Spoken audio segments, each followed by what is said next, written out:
And we're back with another Did You Know ruling. So there's a few in this one, which I think are very cool. The first one is going to be about priority.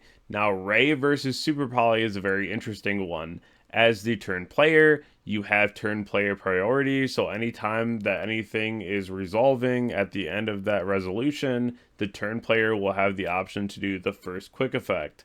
This is the same with anything that doesn't start a chain. So if you normal summon a monster and then you know that your opponent could have a set super poly, you can go normal summon Ray on summon, Ray effect, and then go into like 0. And this way is really solid if your opponent has like a dark monster on board and you don't want to get super polyed, and this would play around the super poly. This is something that I also do preemptively with crossout. If my opponent has a super poly and I think they have a super poly, I'm going to go draw phase crossout super poly, which is really solid and another way to play around that.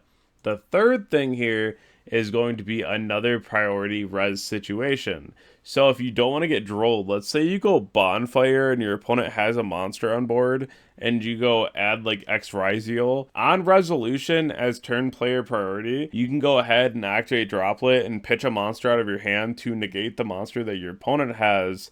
And since they can't chain a monster during this chain, they can't droll you, which is very crazy because again, you can't respond with monster effects to this point.